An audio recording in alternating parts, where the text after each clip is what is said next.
Welcome back to Old Charles, the place where coins tell stories, and your pocket change might just surprise you. Today, we're diving into the fascinating world of the 1972 Australian 10-cent coin, what it's worth, what makes it special, and why collectors are hunting for it. The 10-cent coin was introduced in 1966, the same year Australia transitioned to decimal currency. The design we know today has remained largely unchanged, featuring the iconic lyrebird on the reverse, created by artist Stuart Devlin, and Queen Elizabeth II on the obverse.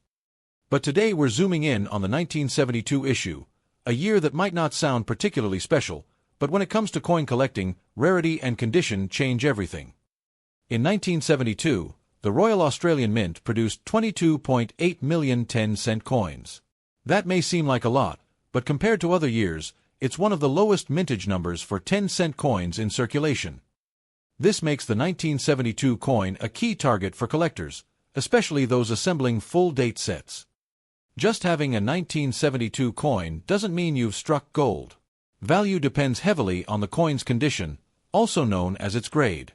Here's how it breaks down. Circulated condition ***, 10 to 50 cents uncirculated, mint state, ***, $5 to $30 high, grade MS65 plus or proof like ***, $100 or more.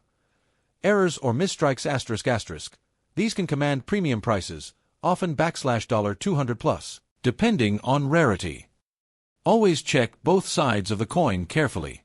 If it has a minting error, it could be worth more than you think. Here's what to look for if you think you've got a winner. Crisp details on the lyrebird feathers, minimal scratches, or a clear rim with no flattening, strong luster or shine, and no discoloration or corrosion. If you think your coin is valuable, consider getting it graded by a professional service like PCGS or NGC, or ask for an appraisal from a trusted dealer. You can also check online marketplaces to compare prices. Make sure to compare sold prices, not just listing prices. And watch out for coins that are cleaned, that can actually lower the value. Before we wrap up, here are a few fun facts. The lyrebird on the coin is known for its ability to mimic sounds, including chainsaws and camera shutters. All 10-cent coins are made from 75% copper and 25% nickel. The design hasn't changed since 1966, making it one of the most consistent designs in Australian currency. So there you have it. The 1972 Australian 10-cent coin might be hiding in your change jar right now, and it could be worth more than face value, especially if it's in top condition. Have you found one? Let us know in the comments. To understand the value of the 1972 Australian 10-cent coin, we need to go back to where it all began, the shift from pounds, shillings, and pence to decimal currency. On February 14, 1966, Australia officially adopted decimal currency.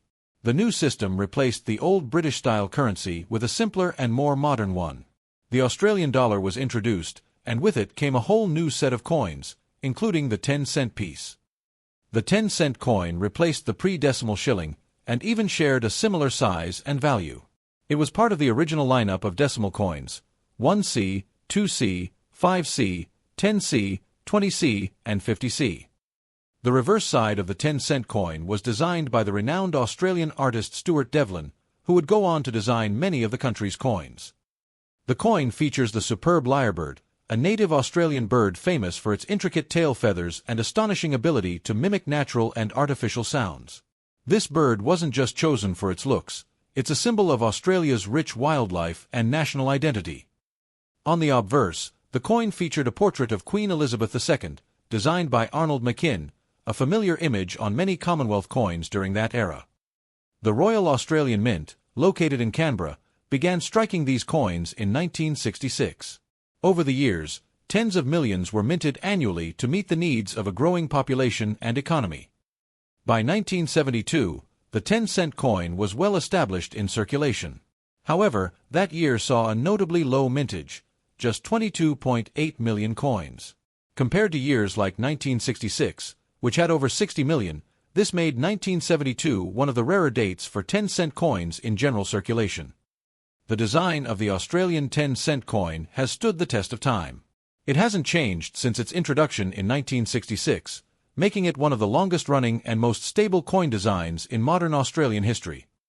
As of today, these coins are still in active circulation, although finding older ones, especially in good condition, is increasingly rare.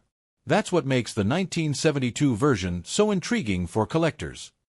Now that we know the history and rarity of the 1972 10-cent coin, let's talk about something that can make or break its value: condition. In the world of coin collecting, condition is everything. It's the difference between a coin worth just a few cents and one worth hundreds of dollars.